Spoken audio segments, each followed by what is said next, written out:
आज हम बातचीत करेंगे डॉक्टर सिद्धार्थ तुर्कर से, जो रायपुर के रेडियंट कैंसर हॉस्पिटल के डायरेक्टर है। Welcome sir. नमस्कार। छत्तीसगढ़ में लोगों को प्रभावित करने वाले कैंसर के सबसे आम प्रकार क्या है और इसके रिस्क फैक्टर्स क्या है? मैम, अगर मैं बताना चाहूँ, छत्तीसगढ़ में सबसे कॉमन कैंसर जो हम देखते हैं यूजुअली अपनी प्रैक्टिस में, तो सबसे ज़्यादा मुंह का कैंसर जो है ये काफ़ी ज़्यादा कॉमन है। हालांकि हमारे नेशनल लेवल की जो रजिस्ट्री है, ग्लोबल काउंट का जो डेटा है, उसके हिसाब से भारत देश में ब्रेस्ट कैंसर सबसे कॉमन है। ब्रेस्ट कैंसर भी हम काफ़ी कॉमनली देखते हैं क्योंकि हमारे यहाँ टोबैको का सेवन बहुत ज़्यादा है, तंबाकू का जो सेवन है, धूम्रपान बहुत ज़्यादा है, तो इसके कारण जो मुंह का कैंसर है ये बहुत ज़्यादा परेशान करता है। इसके अलावा जैसे वर्ल्ड लेवल पे lung cancer is the most common cause, तो उसी तरह भारत में और छत्तीसगढ़ में लंग कैंसर के भी काफ़ी सारे केसेस देखने को मिलते हैं। अब यहाँ पे पर्टिकुलरली कुछ कैंसर जो बाकी जगहों से ज़्यादा देखने को मिलते हैं, जैसे कि सर्वाइकल कैंसर है या हेड एंड नेक कैंसर है, जो कि ऐसे देखा गया है कि वेस्टर्न कंट्रीज में इनका इंसिडेंस कम है, लेकिन हमारे देश में इसका इंसिडेंस काफी ज्यादा है। क्या कारण है इसका? मुंह के कैंसर का कारण यही है कि हमारे यहाँ जो ये तंबाकू चबाने की जो आदत है, तो ये बहुत ज्यादा कॉमन है, तो उसके कारण मुंह का कैंसर बहुत ज्यादा है। और खासकर जो मजदूर लोग रहते हैं, कई बार ये जो आदत है वो उनको इस कैंसर की तरफ लेके जाती है।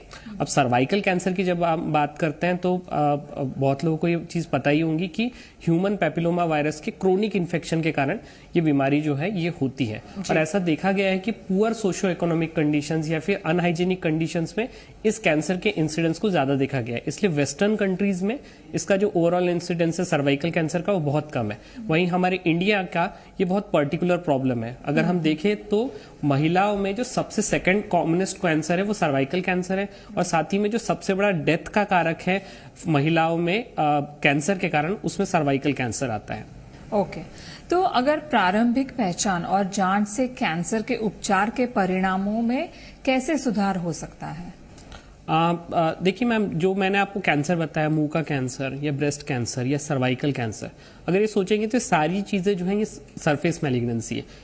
इनके जो सिम्टम्स आते हैं ये बहुत अर्ली पता लगाए, जैसे मुंह में अगर कोई छाला आ रहा है जो ठीक नहीं हो रहा है या कोई सूजन आ रही है गले में, तो ये जल्दी डिटेक्ट की जा सकती है। और ऐसी स्टेज में अगर हम इसको ट्रीटमेंट करते हैं तो हमको रिस्पॉन्सेस बहुत ज्यादा अच्छे मिलते हैं। अब मैं ब्रेस्ट कैंसर का एक उदाहरण देना चाहूंगा कि अगर हम स्टेज 1 में ब्रेस्ट कैंसर को डिटेक्ट कर रहे हैं तो अप टू 90% केसेस पूरी तरह ठीक हो सकते हैं, उनकी एक नॉर्मल लाइफ में वो वापस जा सकते हैं। वहीं अगर ये बीमारी हमें स्टेज 4 में पता लगती है तो पूरी तरह ठीक होने के चांसेस जो होते हैं वो बहुत कम हो जाते हैं। हालांकि रिसेंट एडवांसेस ऐसे आ रहे हैं कि स्टेज 4 में ठीक ना हो सके, फिर भी हम काफी सारा ट्रीटमेंट करके उनको लंबे समय की आयु दे सकते हैं। वही है, early diagnosis is best, right? Cancer के लिए वही सबसे अच्छा है। तो वो अवेयरनेस होना बहुत जरूरी है कि कोई भी सिम्टम हो तो ऐसे ना सोचे कि ठीक हो जाएगा। इट्स बेस्ट कि आप डॉक्टर के पास जाएं, दिखाएं, ताकि अगर है बाय एनी चांस तो उसका उपचार हो सकता है, राइट? छत्तीसगढ़ में कैंसर के उपचार में नवीनतम प्रगति क्या है?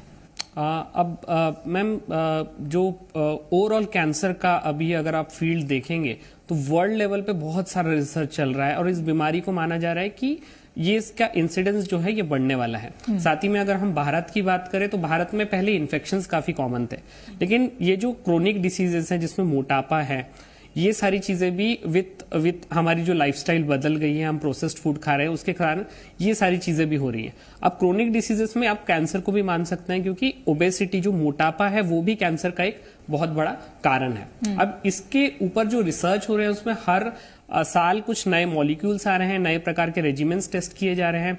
साथ ही में कैंसर के दवाइयों के अलावा जो कैंसर की दवाइयों से साइड इफेक्ट होते हैं उसको बेटर कंट्रोल करने के लिए भी बहुत अच्छी दवाइयां आ रही हैं। साथ ही में कैंसर को अगर हम ठीक नहीं कर पा रहे तो कैंसर के कारण जो दुष्प्रभाव होते हैं उसको कम से कम रखने के लिए भी बहुत सारी चीजें, दवाइयों के उसमें बहुत सारे शोध चल रहे हैं। अब इसमें से मैक्सिमम दवाइयां जैसे इम्यूनोथेरेपी की दवाइयां हैं या टारगेटेड थेरेपीज है, ये सारी चीजें छत्तीसगढ़ में भी दी जा सकती है सुरक्षित रूप से। साथ ही में जो एडवांस ट्रीटमेंट ऑप्शन है जिसके लिए बहुत एडवांस्ड केयर लगती है, जैसे कि बोन मैरो ट्रांसप्लांट है, ये सारी चीजें भी छत्तीसगढ़ में अवेलेबल हो पा रही है। बहुत सारे एक्सपर्ट्स आ गए हैं, तो जो सर्जरी की भी क्वालिटी है वो भी काफी इंप्रूव हो गई है।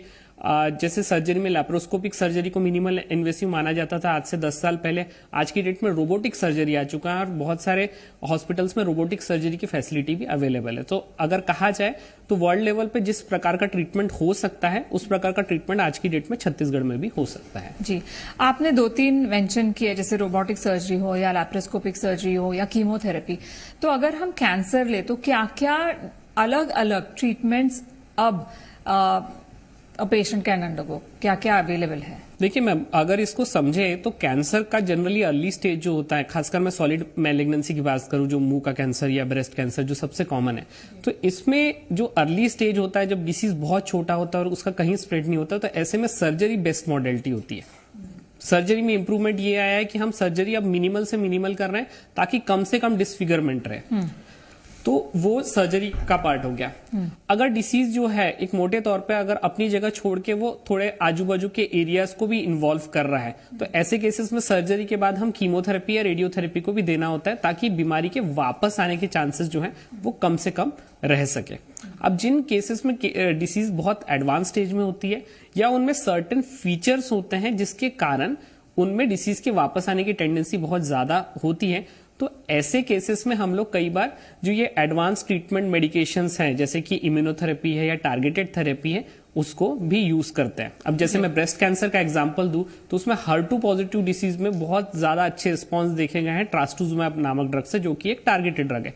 अब इस ट्रास्टुजुमैब में भी हायर वर्जन्स आ चुके हैं, जैसे कि रिसेंटली लास्ट ईयर ट्रास्टुजुमैब डेक्सुटेकन जैसी दवाइयां भी रिलीज हुई है, जो 4th और 5th लाइन में भी पेशेंट को काफी अच्छे से बेनिफिट कर रही है। हम इम्यूनोथेरेपी की बात करें तो लंग कैंसर जो है वो प्रिसीजन ऑन्कोलॉजी का एक रोल मॉडल बन के बैठा हुआ है, जहां पे हमने देखा है कि वेरियस ड्राइवर म्यूटेशंस के कारण जो कैंसर हो रहे हैं उनको उस पर्टिकुलर दवाई के द्वारा बहुत अच्छे से कंट्रोल किया जा सकता है और स्टेज 4 में भी 5 साल से भी ज्यादा जीवन देने की कोशिश की जा सकती है। जी, तो अगर हमें कैंसर को प्रिवेंट करना है तो जीवन शैली में क्या बदलाव ला सकते हैं ताकि हम सेफ रहे कैंसर से?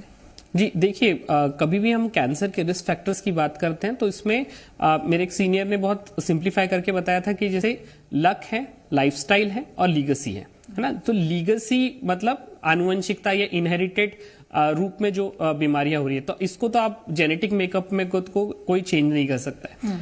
दूसरा बात है कि लक है तो उसको भी कोई चेंज नहीं कर सकता, लेकिन हमारी जो लाइफस्टाइल है हम इसको मॉडिफाई कर सकते हैं और इसको मॉडिफाई करके हम कैंसर के जोखिम को घटा सकते हैं। जैसे कि तंबाकू का सेवन है, मैंने बताया कि मुंह के कैंसर का बहुत ज्यादा कारक है। स्मोकिंग है, वो लंग कैंसर के लिए बहुत ज्यादा रिस्पॉन्सिबल है, साथ ही में ब्लैडर कैंसर और बहुत सारे दूसरे कैंसर्स के लिए भी कारक है, तो इसको अवॉइड किया जा सकता है। दूसरी बात है कि जो ओबेसिटी है, ये भी बहुत सारे कैंसर में इसको भी एज ए रिस्क फैक्टर माना गया है। तो एक हेल्दी वेट रखना, एक हेल्दी लाइफस्टाइल रखना।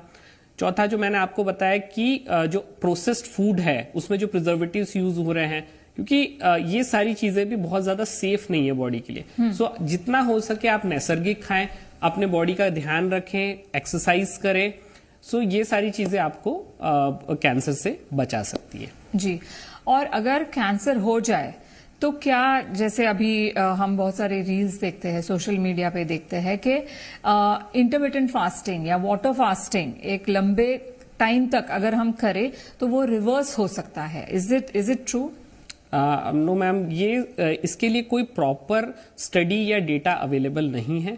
इंटरमिटेंट फास्टिंग कैंसर से छोड़िए किसी और चीज में भी कितना ज्यादा बेनिफिशियल है, इसके लिए कोई प्रॉपर पेपर्स अवेलेबल नहीं है। इवन न्यूट्रिशनल पेपर भी देखे जाए तो इसमें कोई प्रॉपर स्टडी नहीं है जो बोल सके कि इंटरमिटेंट फास्टिंग बॉडी के लिए हेल्पफुल है। तो कैंसर के ट्रीटमेंट जैसी चीजों में ये सारी चीजों के भरोसे ट्रीटमेंट नहीं किया जा सकता। और कई बार कैंसर में ऑलरेडी पेशेंट का जो न्यूट्रिशन है वो अफेक्टेड होता है, जैसे हेड एंड नेक कैंसर या इसोफेजियल कैंसर देखे तो बहुत बार पेशेंट मालनरिश्ड होते हैं। ऐसे में इस प्रकार की प्रैक्टिसेस से और ज्यादा उनका न्यूट्रिशन हैम्पर हो सकता है, पेशेंट डिहाइड्रेट हो सकते हैं और कॉम्प्लिकेशंस की तरफ जा सकते हैं। इसलिए हमारी जनरली सलाह होती है कि आप जो भी चीज लाइफस्टाइल में कर रहे हैं वो डॉक्टर को बता के करिए ताकि वो आपको सही तरीके से गाइड कर सके। जी, भारत में कैंसर अनुसंधान के सबसे आशाजनक क्षेत्र कौन से हैं?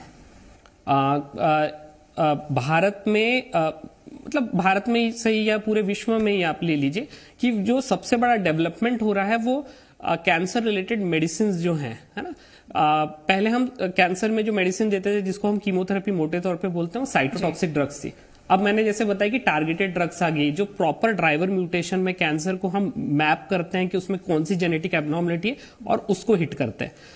इसके अलावा जो इम्यूनोथेरेप्टिक ड्रग्स हैं जो बॉडी के इम्यून सिस्टम को बूस्ट करती है ताकि वो कैंसर्स को वो करे, तो ये सारी चीजों में काफी सारे शोध चल रहे हैं। अब इसी के साथ हाल ही में टाटा मेमोरियल हॉस्पिटल ने कार-टी सेल के ऊपर भी कुछ डेवलपमेंट किया था, जहां पे बॉडी की जो टी सेल्स जो कि ट्यूमर्स को किल करते हैं, ऐसे सेल्स को बनाने की भी कोशिश की गई है, जो बहुत ही सक्सेसफुल रही है। तो कुछ कैंसर्स में हम इस प्रकार का ट्रीटमेंट देके बहुत अच्छे रिजल्ट पा सकते हैं। जी, prevention is better than cure. आप कैंसर को प्रिवेंट कर सकते हैं अगर अपने आप का देखभाल करें, अच्छा खाना खाए, पैकेज फूड ना खाए, एक्सरसाइज करें। लेकिन हाँ, अगर कोई सिम्टम दिखता है तो जरूर आपको डॉक्टर के पास जाना है। डॉक्टर सिद्धार्थ, आपने बहुत अच्छी बातें की हमसे, कैंसर के बारे में हमें इन्फॉर्मेशन दी, उसके लिए बहुत बहुत शुक्रिया।